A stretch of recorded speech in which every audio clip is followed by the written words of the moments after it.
Glassblowing has been around since the height of the Roman Empire. It was around that time when people discovered that molten glass could be inflated by blowing into a hollow tube and shaped by the human touch. There are many different techniques that glassblowers use to form vessels and decorative pieces, but for 2,000 years, the base techniques have remained relatively unchanged. It all begins with glass that is melted in a furnace at over 2,000 degrees Fahrenheit. The glass emerges as a pliable gob dangling precariously from the end of a scalding hot blowpipe. Once the gob is secured, the other end of the 5-foot steel or iron pipe is cooled in a barrel of water, and the glassblower can set to work handling and shaping the delicate mass. The glassblower blows into the pipe to begin forming a bubble in the glass, all the while keeping the pipe rotating. More layers of glass can be added with a gathering iron or by dipping the pipe back into the furnace. The shaping of the glass often begins with nothing more than a wet newspaper between the glassblower's bare hands and the 2,000-degree molten mass. It's a race against gravity and time, as the artist must keep the pipe spinning continuously or risk ruining the fragile creation. The glassblower also employs several tools to help shape and smooth the glass while rolling it across a flat steel surface called a marver.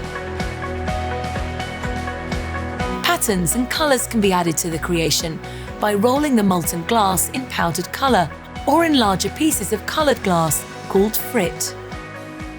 The process continues again and again with this series of gathering, inflating and shaping until the artist's vision has been achieved.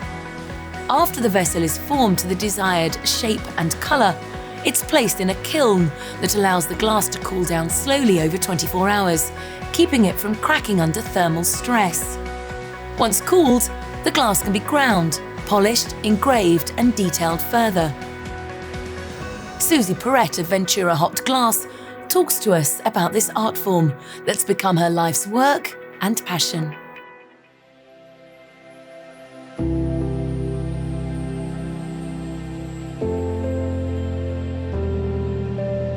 We're going to start by contemplating what it is we're making, our colors we're going to use, and then we're going to set out our design, a design that we use a lot. And we can change it up. We can change it up with other designs. But we're sure of ourselves. We're sure basically of what we're going to get because we make so many pieces. A lot of times too, we'll want to explore with something entirely different. But it allows us to get out of our own way and to make our art without having to reinvent the wheel every single day. Mainly it's a lot of careful action as well as spontaneous choices within a set boundary. I, for one, don't like to carry on a big conversation while I'm working because I have to count. I have to know what's going on. Seconds make a difference, and it's so dynamic that I have to have almost pure concentration. And I can't be thinking about what I'm going to be doing tomorrow. I have to think about the piece right there in front of me. So it is very immediate. We have a thing in glassblowing that we say, don't take your eyes off the glass. Ever. So that's what we're thinking about. We're thinking about that glass. We're thinking about what's it going to do next? How is it going to come off the pipe? You know, how is it going to burn us? How is it responding to the shape and the design and everything else? We really can sit back and drink our coffee and just laugh and have a good time the next day when we come out to our annealing oven, which lets that glass vessel drop down slowly overnight. It still has a sharp point where we've dinged it off the pipe. But we can take that out, and sometimes it's really hot. But I'll take them back into the house, and then I'll just sit down and look at each one because I want to understand the story that I've created. I've put all the ingredients together, all of the things that it makes to make a beautiful garden of ideas.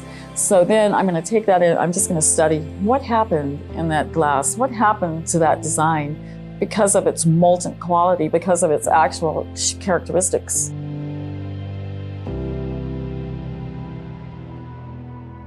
My favorite thing in the world is actually being a participant in this incredibly rare medium just being able to do it. And as a woman, you look through the history of glass, we're not there. Women aren't in that process. There was a couple of women early on, 60s, 50s, that did glass, but and hopefully a whole lot more by now. But it's still a very limited field. So I love the privilege of actually having the opportunity to dip my blowpipe into incredibly hot glass and make the magic happen. We're giving a romantic story on our pieces. I call it romantic because I think it's almost a poetic expression in our glass. Instead of words, it's a feeling, but we're telling the story around the piece with our design. And a lot of it has the metallics, the colors tend to line up and have a feeling of Gustav Klimt. And so it's that flavor, it's that poetic story. I say all of Midsummer Night's Dream is in our work because we do work abstract, then the viewer is allowed to participate in the imagery as well, trying to discover what he or she thinks of it too, and allows that story to continue around the piece, but also to stay alive without quite putting your finger on it. So if we do that, then we've done a good job.